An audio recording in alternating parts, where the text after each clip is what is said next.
میں مر جاؤں گی، بیوی اپنے شوہر سے کہنے لگی۔ بیوی اپنے شوہر سے کہنے لگی کہ دیکھو میں بیمار ہوں اور میں نے ایک نہ ایک دن مر جانا ہے۔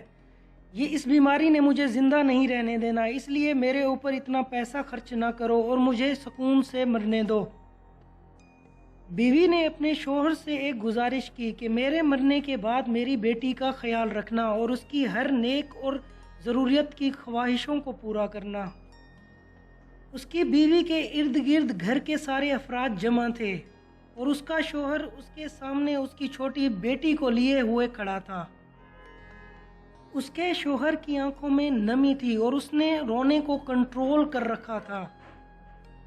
کچھ ٹائم گزرنے کے بعد آخر وہ ہمت ہار گیا اور اس کا شوہر زور و قطار رونے لگا۔ ابھی وہ اپنے شوہر سے بات کر رہی تھی کہ موت کا فرشتہ آن پہنچا۔ اس کا جسم تڑپنے لگا اور وہ اللہ کا نام لینے لگی۔ اتنے میں اس کی روح اس کے جسم سے نکل چکی تھی اور وہ اس دنیا سے رخصت ہو چکی تھی۔ مرنے کے بعد کچھ ٹائم بعد اس کو دفنا دیا گیا اور وہ سارے گھر میں آ گئے۔ ہر طرف رونا رونا ہی رونا تھا۔ اس شخص کی بھابھی نے یہ ذمہ داری اٹھائی کہ آج کے بعد تمہاری بچی کا خیال میں خود رکھوں گی۔ دن گزرے، مہینے گزرے اور کئی سال گزر گئے۔ اس کا شوہر آفس جایا کرتا تھا اور 24 گھنٹے پریشان رہا کرتا تھا۔ ایک دن جب وہ آفس سے واپس آیا تو اس نے کچھ آوازیں سنی۔ اس کی بھابھی اس کی بیٹی کو ڈانٹ رہی تھی اور یہ کہہ رہی تھی کہ اس کی ماں تو مر گئی لیکن یہ اس کو میرے گلے میں ڈال گئی۔ یہ بات سن کر وہ شخص رونے لگا اور اپنی بیٹی کو اٹھا کر اس گھر سے چلا گیا۔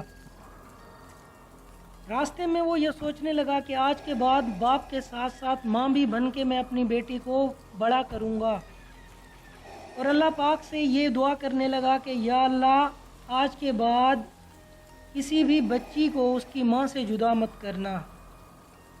اس کہانی سے ہمیں یہ سبق ملتا ہے کہ اپنے ماں باپ کی خدمت کرو اور جتنے عرصہ وہ اس دنیا میں ہیں ان کی خدمت کرو، ان کی ہر بات مانو اور اپنی ماں باپ سے محبت کرو۔ میری اللہ پاک سے دعا ہے کہ ہر بچے کے سر پر اس کی ماں کا سایہ رہے۔ اگر آپ کو ہماری ویڈیوز پسند آ رہی ہیں تو ہمارے چینل کو لائک کرو، شیئر کرو، سبسکرائب کرو، بیل آئیکن کو پریس کرو تاکہ جب بھی میں کوئی لیٹسٹ ویڈیوز اپلوڈ کروں تو ان کا نوٹیفیکیشن آپ کو مل جائے۔ خدا حافظ۔